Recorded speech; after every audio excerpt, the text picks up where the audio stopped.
उत्तरी भारत में कार्तिक कृष्ण पक्ष की त्रयोदशी तिथि के दिन धनतेरस का पर्व पूरी श्रद्धा व विश्वास के साथ मनाया जाता है। धनवंतरी के अलावा इस दिन देवी लक्ष्मी और धन के देवता कुबेर की भी पूजा करने की मान्यता है। इस दिन को मनाने के पीछे धनवंतरी के जन्म लेने की कथा के अलावा दूसरी कहानी भी प्रचलित है। कहा जाता है कि एक समय भगवान विष्णु मृत्युलोक में विचरण करने के लिए आ रहे थे, तब लक्ष्मी जी ने भी उनसे साथ चलने का आग्रह किया। तब विष्णु जी ने कहा कि यदि मैं जो बात कहूँ तुम अगर वैसा ही मानो तो फिर चलो। तब लक्ष्मी जी उनकी बात मान गईं और भगवान विष्णु के साथ भूमंडल पर आ गई। कुछ देर बाद एक जगह पर पहुंचकर भगवान विष्णु ने लक्ष्मी जी से कहा कि जब तक मैं न आऊं तुम यहाँ ठहरो। मैं दक्षिण दिशा की ओर जा रहा हूँ, तुम उधर मत आना। विष्णु जी के जाने पर लक्ष्मी के मन में कौतूहल जागा कि आखिर दक्षिण दिशा में ऐसा क्या रहस्य है जो मुझे मना किया गया है, और भगवान स्वयं चले गए। लक्ष्मी जी से रहा न गया और जैसे ही भगवान आगे बढ़े, लक्ष्मी भी पीछे पीछे चल पड़ी। कुछ ही आगे जाने पर उन्हें सरसों का एक खेत दिखाई दिया जिसमें खूब फूल लगे थे। सरसों की शोभा देखकर वह मंत्रमुग्ध हो गई और फूल तोड़कर अपना श्रृंगार करने के बाद आगे बढ़ी।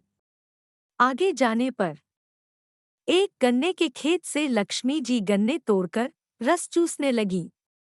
उसी क्षण विष्णु जी आए और यह देख लक्ष्मी जी पर नाराज होकर उन्हें शाप दे दिया कि मैंने तुम्हें इधर आने को मना किया था, पर तुम न मानी और किसान की चोरी का अपराध कर बैठी।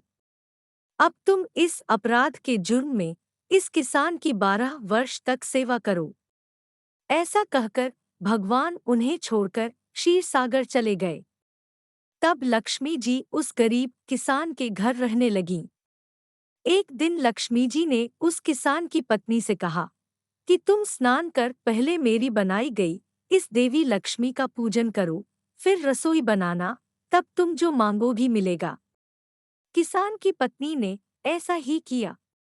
पूजा के प्रभाव और लक्ष्मी की कृपा से किसान का घर दूसरे ही दिन से अन्न, धन, रत्न, स्वर्ण आदि से भर गया।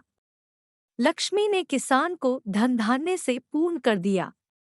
किसान के 12 वर्ष बड़े आनंद से कट गए। फिर 12 वर्ष के बाद लक्ष्मी जी जाने के लिए तैयार हुईं। विष्णु जी लक्ष्मी जी को लेने आए तो किसान ने उन्हें भेजने से इनकार कर दिया। तब भगवान ने किसान से कहा कि इन्हें कौन जाने देता है, यह तो चंचला है, कहीं नहीं ठहरती। इनको बड़े बड़े नहीं रोक सके। इनको मेरा शाप था, इसलिए 12 वर्ष से तुम्हारी सेवा कर रही थीं। तुम्हारी 12 वर्ष सेवा का समय पूरा हो चुका है। किसान हठपूर्वक बोला कि नहीं, अब मैं लक्ष्मी जी को नहीं जाने दूंगा। तब लक्ष्मी जी ने कहा कि हे किसान, तुम मुझे रोकना चाहते हो तो जो मैं कहूँ वैसा करो। कल तेरस है। तुम कल घर को लीप पोतकर स्वच्छ करना। रात्रि में घी का दीपक जलाकर रखना और सायंकाल मेरा पूजन करना और एक तांबे के कलश में रुपए भरकर मेरे लिए रखना। मैं उस कलश में निवास करूंगी, किंतु पूजा के समय मैं तुम्हें दिखाई नहीं दूंगी। इस एक दिन की पूजा से वर्ष भर मैं तुम्हारे घर से नहीं जाऊंगी। यह कहकर वह दीपकों के प्रकाश के साथ 10 दिशाओं में फैल गई। अगले दिन किसान ने लक्ष्मी जी के कथानुसार पूजन किया। उसका घर धन धान्य से पूर्ण हो गया। इसी वजह से हर वर्ष तेरस के दिन लक्ष्मी जी की पूजा होने लगी। क्या आपने यह कथा पहले सुनी हुई थी? नीचे कमेंट करके जरूर बताएं। और लेटेस्ट अपडेट्स पाने के लिए बेल आइकॉन को जरूर प्रेस करें।